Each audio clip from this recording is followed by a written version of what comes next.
toujours adoré l'hiver. J'ai été me promener en Floride, des affaires là, mais je t'offre pas longtemps là.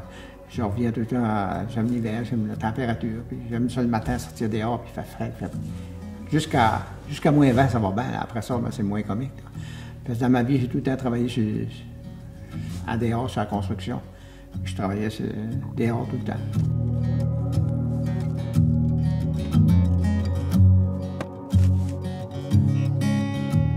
À l'heure actuelle, nous sommes dans le bâtiment des Arpents Verts à Saint-Omer, dans le centre de ski de fond. Il y a eu beaucoup de changements depuis les premières années qu'on était ici. Avant ça, il y avait il y avait une grosse cantine, il y avait beaucoup de joueurs de cartes, de marcheurs. Et ces années ici, ben, on a des tubes pour les enfants. On dispose beaucoup de ski de fond et de bottines, des raquettes qu'on prête. Les gens s'amusent bien avec ça. Ça fait que ça a un côté amélioration. Ben, moi, comme ouvrage, c'est de faire l'entretien des pistes de ski de fond, l'entretien des bâtiments. Les autres, on ne peut pas dormir qu'une grosse machine parce que vu qu'il y a beaucoup de ponts, on ne pourra pas passer, on n'aura pas d'accès dessus. Ça, c'est sûr que c'est après la tempête qu'on passe la dameuse à la grandeur du terrain. Après ça, sur le sentier de ski de fond même, on prend la dameuse encore, mais on baisse les patins en arrière pour faire les traces. Puis on garde toujours la dameuse pour faire les sentiers de raquettes à côté. Et quand on baisse avec le poids, ça fait deux belles traces de ski de fond en arrière.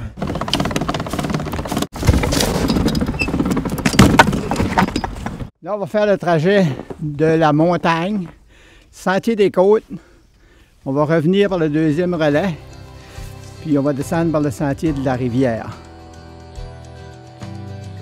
Cette semaine, c'était la semaine, on fournissait pas. Puis on a brisé, puis on avait il arrivait toutes sortes d'avaries, comme on peut dire, parce qu'on a eu 2 tempêtes d'affilée. On n'a pas encore fini la première quand l'autre est arrivée. Même s'il n'y a pas de tempête, durant la journée ou durant la semaine, on passe la traceuse pareil, parce que les pistes, ça se brise, ça dépend tout le temps du monde qui va passer sur les pistes, puis la catégorie de monde. Quand tu arrives un autobus avec 25-30 élèves à bord, des jeunes, il faut que tu passes la traceuse après, parce que la piste, elle est tout défaite. Quand il n'y a pas d'autobus, les gens, c'est une journée et demie, 2 jours, on passe de nouveau avec la traceuse à grandeur du terrain. Ça, c'est potable pour tout le monde. On va dire qu'on voit des fois beaucoup d'autos dans le stationnement, mais il n'y a personne dans la bâtisse, mais ils sont tous contents d'être sur les pistes.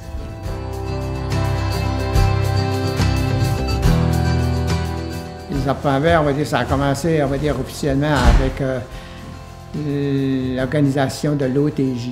On a un projet pour bâtir un bâtiment. Puis pour bâtir le bâtiment, ben, vu qu'à Saint-Louis, il y avait une école avant.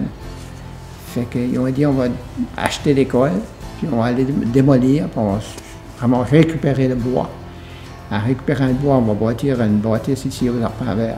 L'OTJ, eux autres, ils ont mieux qu'ils n'avaient comme trop. Fait qu'on a nous autres, on a pris le relève, on était comme 10 ans là, à faire marcher ça avec un groupe de bénévoles. En 2000, il y a eu la fusion de Carleton-Saint-Omer. Mais déjà là, c'était la municipalité de Saint-Omer qui avait repris ça des Arpents Verts. Dans la fusion, mais là, nous autres, c'était plus des bénévoles. Ils ont décidé qu'on allait être payés. Fait que tous les hivers, c'était moi qui m'occupais des Arpents Verts ici. Ici, on est au rond-point entre le sentier de la rivière et le sentier de la montagne. Après ça, il y a le sentier de raquette à côté. Puis l'autre bord, tu as le sentier de ski de fond qui s'en va vers la rivière. Pour aller sur tous nos sites, nos pistes de ski de fond, il y a juste une entrée. C'est une entrée, c'est comme un entonnoir. On rentre ici aux Arpents Verts, puis après ça, on peut bifurquer à plusieurs places pour aller à Saint-Louis. Puis on a toujours la rivière qu'on coupe à plusieurs endroits.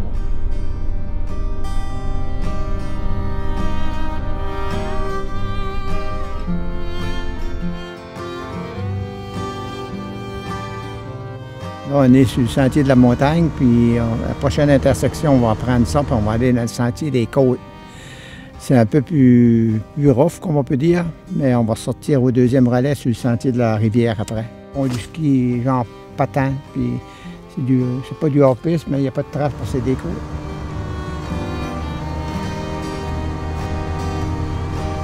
Ici, on a la division du sentier des Côtes puis le sentier à Samuel Nord qu'on a essayé de monter hier, mais ça a pas, on n'a pas été loin dedans, là. Mais aussitôt qu'il va faire froid le lendemain, là, puis ça va adoucir, on pourra remonter facilement.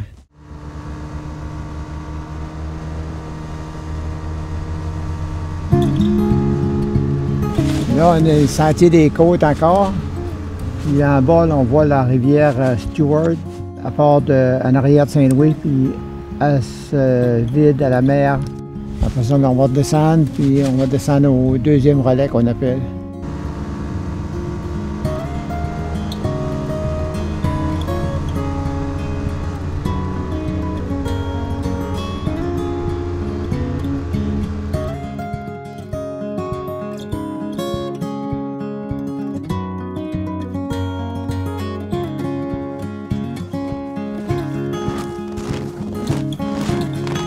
Les chalets, nous autres, on pèle des perrons, on en rend du bois, ils gardent du bois sec pour qu'ils peuvent allumer le feu facilement.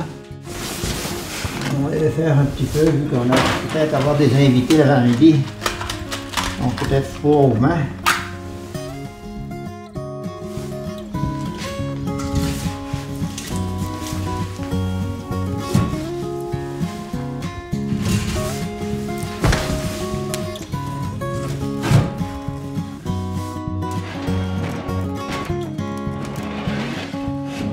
Bonne bûche.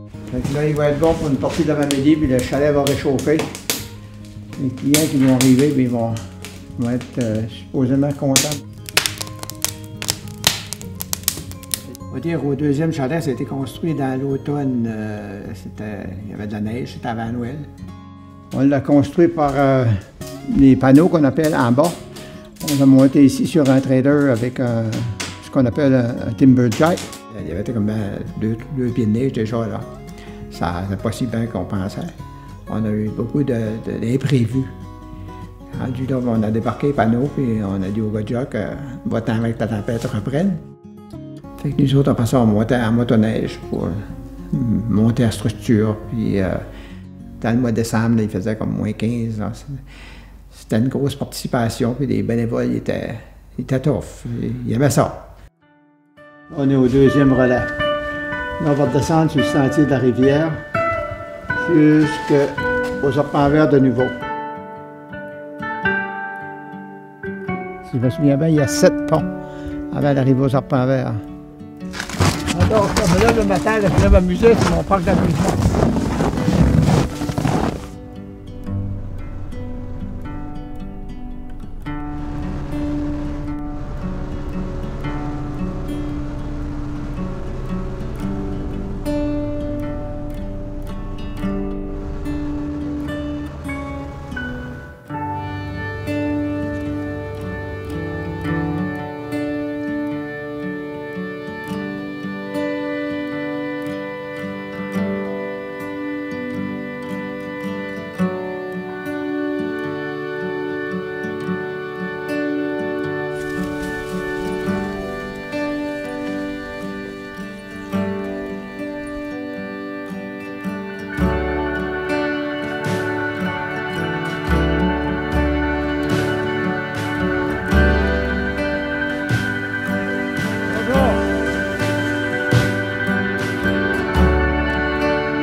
Majala Falardeau, de Saint-Omer. C'est un bon bénévole, ça. Il a participé pas mal à tous les bâtiments qu'il y a ici, puis les sentiers. On a le sentier, là, 4-5 ans, ça, là, on a eu une avalanche du côté de la montagne, là-bas, là, pour 1 kilomètre et presque. Ça passait pas avec, à part un tracteur ou une souffleuse, mais on a coupé des blocs de neige à scie mécanique, parce que c'était gelé, il avait mouillé. Puis on a réussi à faire un chemin pour pouvoir passer. C'était tout beau Ottawa quand on a eu fini.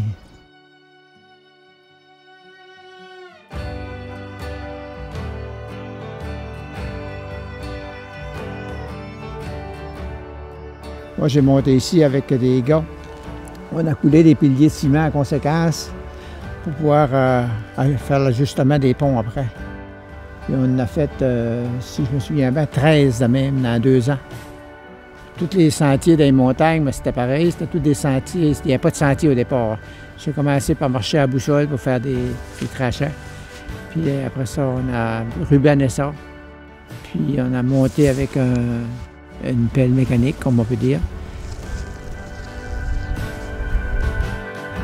Ben c'est très libérateur faire du swatback. Ça me fait beaucoup de bien. La vue est exceptionnelle.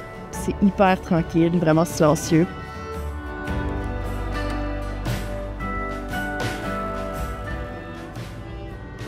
Les anciens, ils venaient jouer aux cartes ici. Ils montaient le lunch, puis ils passaient la journée ici à jouer aux cartes, puis ils descendaient le soir.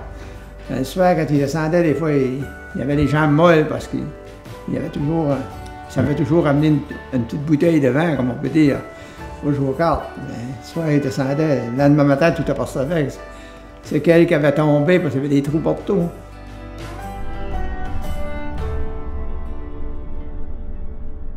Oui, on montait sur la roche.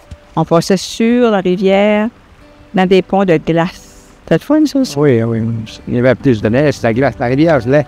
C'est ça, la rivière gelait, puis on passait là-dessus. Mais là, maintenant, avec les ponts, c'est merveilleux.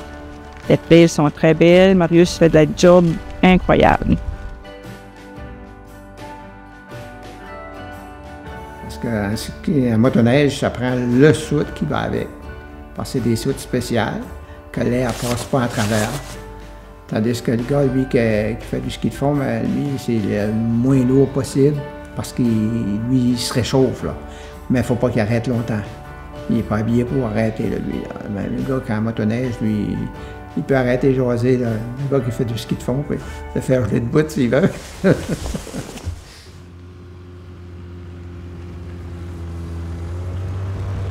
C'est un monsieur qui avait venu ici dans les années 30 ou 40.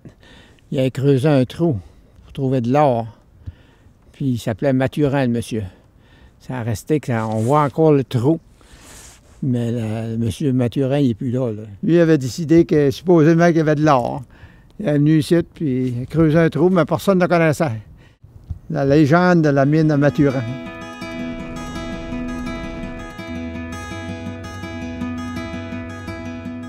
Avant ça, c'était la full construction à l'année. Depuis une couple d'années, je fais la neige l'hiver, puis la construction l'été. Mais là, depuis 2 ans, j'ai arrêté la construction. Je suis prépare ma retraite. C'est sûr que pour débuter sur une motoneige, au départ, il faut que tu aies une expérience pas mal, parce que ça ne se conduit pas comme une motoneige sur la piste de skidoo, comme on peut dire, là. C'est tout le temps d'imprévu. Puis, vu qu'une motoneige, quand tu t'attaches quelque chose à l'arrière, ça n'a plus la même direction de la conduite.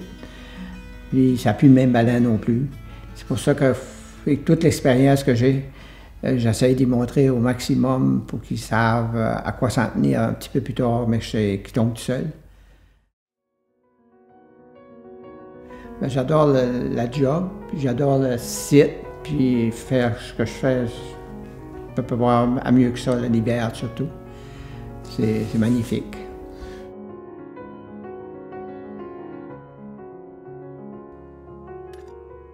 Sait-on jamais la couleur de la neige? Du froid le plus froid, l'inconnu de l'équation, la phrase que je viens de taire. Une synthèse addictive. Le blanc stupéfiant des premières lueurs. Naître, noir lustre immense et incandescent qui t'accueille.